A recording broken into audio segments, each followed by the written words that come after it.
최근 코인 시장 시황부터 짚어주시죠. 네, 최근 코인 시장의 약세는 자금 흐름이 나빠진 영향이 큽니다. 비트코인 현물 ETF는 코인을 직접 사지 않아도 주식처럼 비트코인에 투자할 수 있는 상품인데요. 올해 초에는 이 ETF로 돈이 계속 들어오면서 비트코인 가격을 끌어올렸었습니다. 그러나 최근에는 이 흐름이 반대로 바뀌었습니다. 앞선 3, 4월까지만 해도 비트코인은 7만 달러 안팎에서 비교적 견조한 흐름을 보였지만 지난달 들어서 ETF 자금 유출과 매도 압력이 커지면서 낙폭이 확대됐습니다.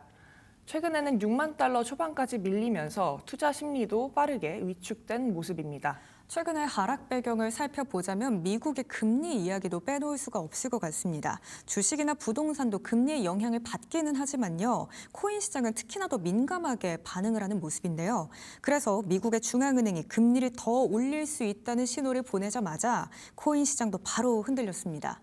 최근에 미국의 금리 결정 이후로 시장 반응이 꽤나 민감했죠. 네, 맞습니다. 최근 미국 연방준비제도는 기준금리를 3.5에서 3.75%로 동결했습니다. 겉으로 보면 시장이 안심할 만한 결과인 것처럼 보이지만 함께 나온 전망은 달랐습니다. 연준 위원들 가운데 상당수가 올해 안에 금리를 한 번 더 올릴 수 있다고 봤고 연말 금리 전망도 이전보다 높아졌습니다. 시장은 이를 금리 인하는 아직 멀었고 오히려 추가 인상 가능성도 있다는 신호로 받아들였습니다.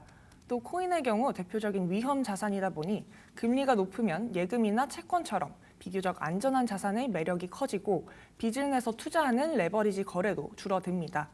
이에 금리 인상 우려가 커지게 되면 코인 시장에서는 매수보다 매도가 먼저 나오는 겁니다. 그렇다면 코인 시장이 하반기에 살아나기 위해서는 결국 미국의 금리 부담이 먼저 풀려야 할 것 같습니다.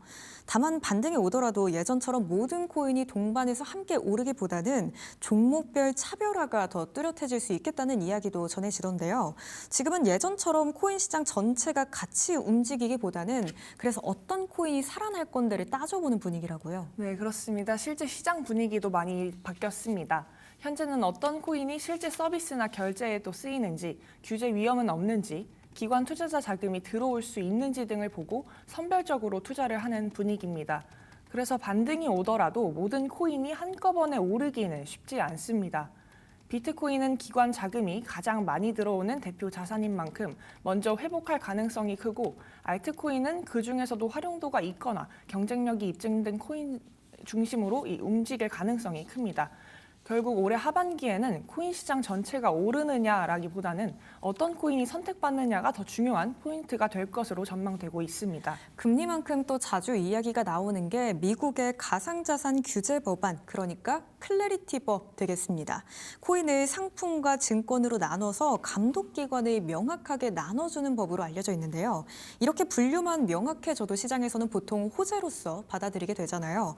그런데 이 법이 작년부터 계속 상원에서 막혀 있는 상태이고 최근에도 스테이블코인 이자 문제로 업계와 은행권이 부딪히고 있다는 이야기가 전해집니다. 그렇다면 이번에도 또 한 번 처리가 늦어질 수 있을까요? 네, 이번에도 일정이 좀 미뤄지는 분위기입니다. 클래리티법은 가상자산을 상품과 증권으로 나눠서 상품은 상품선물거래위원회, 또 증권은 증권거래위원회가 각각 감독하도록 정하는 법입니다. 지금은 코인마다 적용 규정이 불분명한 부분이 있는데 법이 통과되면 이런 불확실성이 줄어듭니다. 미국 하원은 이미 해당 법을 통과시켰고 상원도 은행위원회를 넘었습니다. 다만 스테이블 코인의 이자를 지급할 수 있는지 등을 둘러싼 이견이 남아 있어서 이번 달 본회의 처리는 이루어지지 못했습니다. 이에 시장에서는 관련 쟁점을 조율할 시간이 더 필요하다는 점에서 다음 달 처리 가능성이 거론되고 있지만 8월 의회 휴회와 이후 정치 일정까지 겹쳐 있어서 통과 시기가 더욱 늦어질 수 있다는 전망까지 나오고 있습니다.